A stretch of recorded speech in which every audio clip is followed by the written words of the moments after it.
La doctrine de la justification par la foi distingue le christianisme biblique de tous les autres systèmes de croyance. Dans chaque religion et même dans certaines branches soi-disant chrétiennes, c'est l'homme qui doit venir à Dieu par ses œuvres. Alors que la Bible enseigne que nous sommes sauvés par la grâce, par le moyen de la foi. La justification par la foi et non par les œuvres n'est visible qu'en revenant aux Écritures. Le terme justifié signifie déclarer juste ou considérer comme juste. Pour les chrétiens, la justification est l'acte par lequel Dieu non seulement pardonne nos péchés, mais nous attribue la justice de Christ. La Bible dit à plusieurs reprises, par exemple en Romains 5:1, Galates 3:24, que nous ne sommes justifiés que par la foi. Nous ne pouvons mériter notre justification par nos œuvres, mais nous sommes revêtus de la justice de Jésus-Christ. Éphésiens 2:8, Tite 3:5. Et ainsi, nous sommes délivrés de la culpabilité du péché. La justification est l'œuvre de Dieu, elle est instantanée, contrairement à la sanctification qui est le processus de croissance continuelle par lequel nous devons et nous devenons davantage semblables à Christ. 1 Corinthiens 1:18, 1 Thessaloniciens 5:23. La justification précède la sanctification. Personne n'est sauvé sans avoir été élu et prédestiné par Dieu.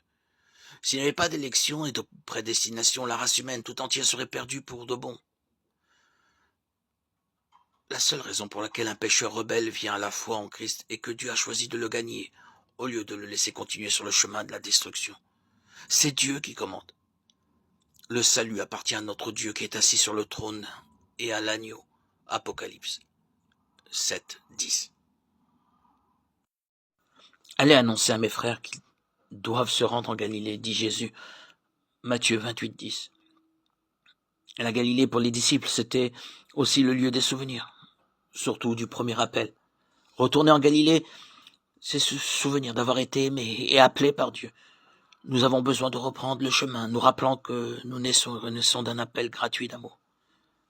Cela est le point d'où repartir toujours, surtout dans les crises, dans les temps d'épreuve.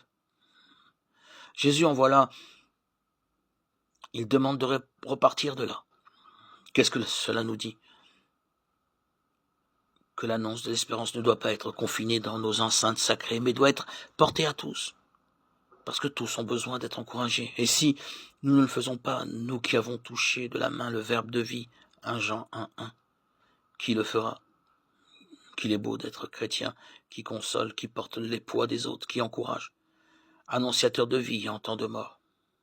En chaque Galilée, en chaque région de cette humanité à laquelle nous appartenons et qui nous appartient, parce que nous sommes tous frères et sœurs, portons le chant de la vie. Faisons taire le cri de mort. Ça suffit, les guerres. Que s'arrête la production et les commerces des armes, parce que c'est le pain et non de fusils que nous avons besoin. Que cessent les avortements qui tuent la vie innocente, que s'ouvrent les cœurs de ceux qui ont pour remplir les mains vides de ceux qui sont privés du nécessaire.